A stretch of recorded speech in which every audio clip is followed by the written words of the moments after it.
जय हिंद एवरीवन। तो आज हम देखेंगे हमारा इस टॉपिक है क्या, डबल टू लाइन फॉल्ट।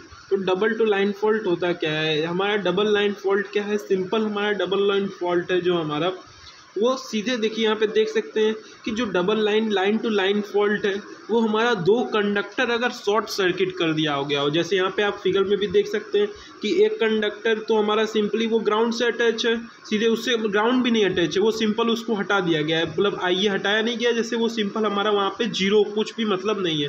और बोला है दो कंडक्टर को हम शॉर्ट सर्किट कर देते हैं। यहाँ पे देख सकते हैं कैसे हम दो कंडक्टर को शॉर्ट सर्किट कर दिए, जैसे हम बी फेज को और सी फेज को शॉर्ट सर्किट कर दिए।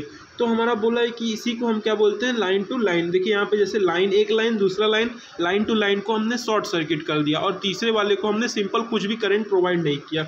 और हम यहाँ पे जो सी फेज का है वहाँ का हमारा जो वोल्टेज है VC है और बी तक हमारा जो है वोल्टेज VB है और जो ए से हमारा है वो VA है। तो अब इसमें हमको क्या पता करना है कि हमको आगे पता करना है इसके सारे कंडीशन क्या है। अब यहाँ पे देख सकते हैं कि जो हमारा फॉल्ट इम्पीडेंस है उसको मान लिए है कि हमारा वो ZF है। यहाँ पे देख सकते हैं कैसे बी फेज और सी फेज में हमारा ZF हमारा जो इम्पीडेंस अटैच है। फिर उसके बाद आगे बढ़ते हैं। देखिए हमारा जो लाइन टू लाइन फॉल्ट है वो बिटवीन B एंड C हमारा हुआ। यहाँ पे हम देख सकते हैं कैसे B और C में हमारा लाइन टू लाइन फॉल्ट हुआ था। और जो हमारा लाइन टू लाइन फॉल्ट है वो हमारा सिमेट्रिकल होता है किसके रिस्पेक्ट में, reference phase A which is unfaulted. अब जो हमारा IA था, जिसको हमने कुछ कहा था नहीं ये इससे कुछ मतलब नहीं है, तो वही हमारा क्या होगा, अनफॉल्टेड होगा, अनफॉल्टेड करंट, यानी IA इज इक्वल टू 0 होगा। तो अब हमारा इसका बाउंड्री कंडीशन क्या होगा, बाउंड्री कंडीशन हमारा IA इज इक्वल टू 0, कि हमने देखे थे कि जैसे हम यहाँ पे A से तो हमसे कुछ मतलब नहीं था, तो हमारा IA is equal to simple ये 0 हो गया। और IB plus IC is equal to 0 होंगे क्योंकि उसको दोनों शॉर्ट सर्किट, तो IB is equal to IB plus IC is equal to 0, तो IB इज इक्वल टू हमारा माइनस IC आ जाएगा। और जो VB माइनस VC अगर इन दोनों का पोटेंशियल डिफरेंस निकालें तो हमारा क्या आएगा, potential difference ZF into IB आ सकता है या IC आ सकता है, लेकिन हम यहाँ पे VB माइनस VC किए इसलिए हमारा ZF इंटू IB। और जो हमारा फॉल्ट करेंट होगा वो भी हमारा किसके इक्वल होगा, जो भी हमारा IB करंट होगा उसी के वो इक्वल होगा। ये बाउंड्री कंडीशन है, आपको लर्न करना होगा लाइन टू लाइन का। फिर उसके बाद हम बात करेंगे ट्रांसफॉर्मेशन का। तो अब देखिए सिमेट्रिकल कंपोनेंट जैसे फॉल्ट करंट का हम जानते हैं कि IA not is equal to 1/3 IA plus IB plus IC होता है, लेकिन IA इज इक्वल टू 0 है और IB is equal to IB है और IC इज इक्वल टू यहाँ पे हमारा माइनस IB है। तो सीधे पुट करेंगे तो IA नॉट हमारा 0 आएगा। फिर हम लाइन टू लाइन फॉल्ट जैसे हम जानते हैं उसका जीरो सीक्वेंस हम देख लिए कि हम कह सकते हैं कि जो जीरो सीक्वेंस में हमारा कंपोनेंट ऑफ करंट है वो हमेशा हमारा 0 ही रहेगा। फिर उसके बाद आगे बढ़ते हैं IA1। अब देखिए IA1 इज इक्वल टू क्या होता है, 1/3 IA plus alpha IB plus alpha square IC। तो IB का वैल्यू तो आप सेम रख दे, फिर IC इज इक्वल टू क्या हो जाएगा, माइनस IB। तो यहाँ पे आप देख सकते हैं कैसे माइनस IB। फिर यहाँ से हमारा IA इज इक्वल टू तो 0 था करंट, यहाँ से देख सकते हैं, तो हम वहाँ से पुट कर दिए, वैल्यू पुट किए तो हमको मिल गया IA1 का value 1/3 alpha minus alpha square into IB। अब ऐसे ही हम IA2 निकाल सकते हैं 1/3, ये सारा फार्मूला देख सकते हैं। फिर यहाँ IC का वैल्यू माइनस IB रखें तो हमारा IA2 का वैल्यू ये आ गया। तो IA1 और IA2 हमारे क्या है, इन्वर्सली ये देख सकते हैं, केवल माइनस साइन का अंतर है। तो IA1 is equal to minus IA2 is equal to हमारा 1/3 alpha minus alpha square into IB आ गया। तो ये हमारा कुछ था ट्रांसफॉर्मेशन का। फिर आगे हम बढ़ते हैं, जो हमारा पॉजिटिव सीक्वेंस कंपोनेंट होता है वो करंट किसके इक्वल होता है, जो पॉजिटिव सीक्वेंस करंट हमारा इक्वल होता है किसके, मैग्नीट्यूड में, और अपोजिट डायरेक्शन में हमारा जो निगेटिव सीक्वेंस के होता है। इससे हमको पता चल गया कि हमारा जो पॉजिटिव सीक्वेंस करंट है वो इक्वल है हमारा negative component of the current, negative component magnitude में, लेकिन वो इक्वल है।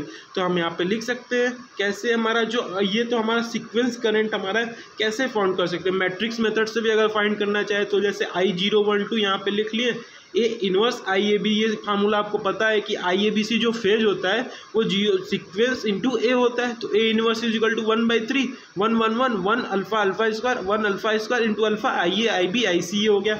और IA का वैल्यू क्या है, 0 है, इसलिए हमारा यहाँ पे IA का वैल्यू 0 हो गया। और IB का वैल्यू जो है वो हमारा IB ही है और IC का वैल्यू माइनस हमारा IB हो गया। फिर यहाँ पे हम वैल्यू जब पुट कर देंगे तो ये हमारा पता चल जाएगा कि IA is equal to 0, IA is equal 1 is equal to minus IA2, वो सिंपल हमको पता चल जाएगा इसी मेथड से।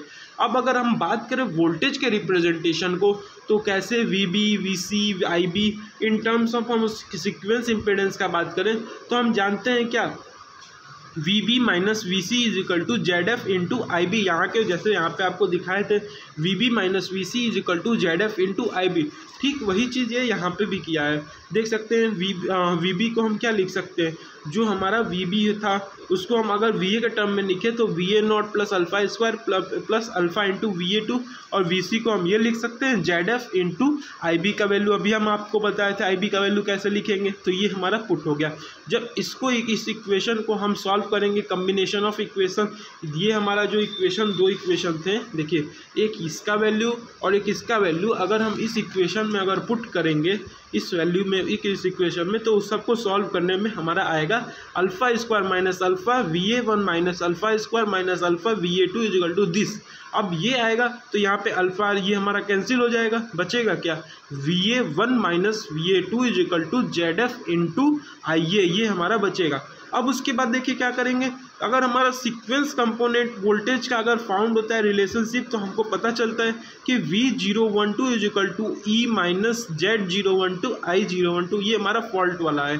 तो आप देखिए V012 को ऐसे लिख सकते हैं, और जो E वाला है हमारा केवल VB is equal to VF था।